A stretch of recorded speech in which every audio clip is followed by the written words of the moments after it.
내가 소득세 내면서 열심히 번 돈 자녀 좀 주려고 했더니 증여세를 또 내라고 합니다. 그래서 증여 문제로 골치가 아프신 분들이 많으실 겁니다. 그래서 한 번에 돈을 주는 게 아니라 자녀에게 돈을 빌려주고 자녀 이름으로 안전한 투자를 해서 자녀의 자산 증식을 해보려고 하는데 그냥 무턱대고 거액의 돈을 빌려주면 국세청에서 증여를 의심하게 됩니다. 그런데 한 2억 원 정도는 자녀에게 돈을 무상으로 빌려줄 수 있는 방법이 있습니다.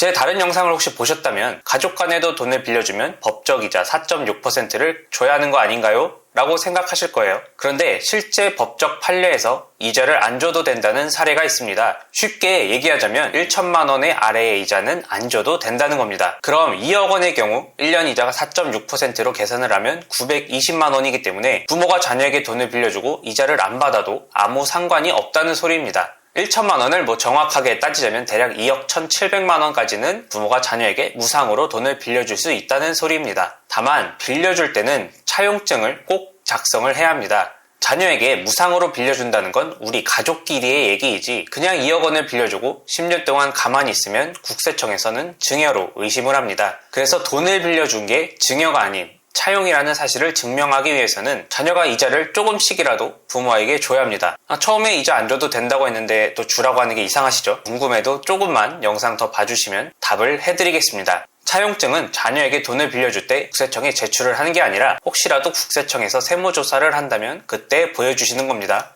그런데 자녀가 부모에게 한 달에 이자를 준다면 이때마다 부모는 이자 수익을 얻은 거기 때문에 원천징수를 신고해야 합니다. 그러니까 부모 입장에서는 가족, 자녀라도 어쨌든 타인에게 돈을 빌려주고 이자로 돈을 버는 거기 때문에 여기서도 국가에서는 세금을 떼는 겁니다. 국가에서 세금 참 많이 떼죠. 그런데 세금 내는 걸 떠나서 매달 홈택스로 들어가서 원천징수 신고를 같이 해줘야 하는데 이거 신고하기가 엄청 귀찮습니다. 은행에서 이자 받는 건 은행에서 알아서 신고를 해주기 때문에 좀 쉬운 겁니다. 그런데 여기서도 해결책이 있습니다. 이자가 아니라 원금을 갚는다는 형식으로 매달 돈을 조금씩 부모에게 보내주는 겁니다. 어쨌든 2억 원이라는 돈은 증여가 아니기 때문에 원금은 언제가 되었든 부모에게 돌려줘야 하는 거니까요.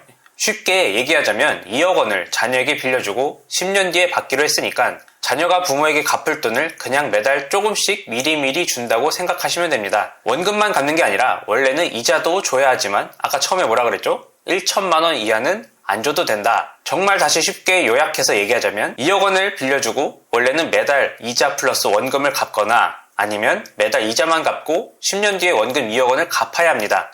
다만 부모이기 때문에 이자는 안 줘도 되는 거지만 너무 2억 원을 빌려주고 아무것도 부모에게 갚는 형태가 안 보이면 국세청에서 증여를 의심할 수가 있다는 겁니다. 이때 세무조사가 온다면 저 차용증 쓴 거를 보여주고 몇 년 뒤 갚을 거다 하면 되지만 이 세무조사라는 게 번거롭기 때문에 그래서 원금을 갚을 때 이걸 10년 뒤에 한 방에 돌려주는 게 아니라 매달 조금씩이라도 갚는 신용을 하라는 겁니다. 어쨌든 자녀에게 빌려준 돈 2억 원과 제가 다른 영상에서 말한 10년에 한 번씩 증여세 공제받아서 현금 증여를 해준 돈을 합쳐서 자녀에게 부동산이나 주식을 사주면 됩니다.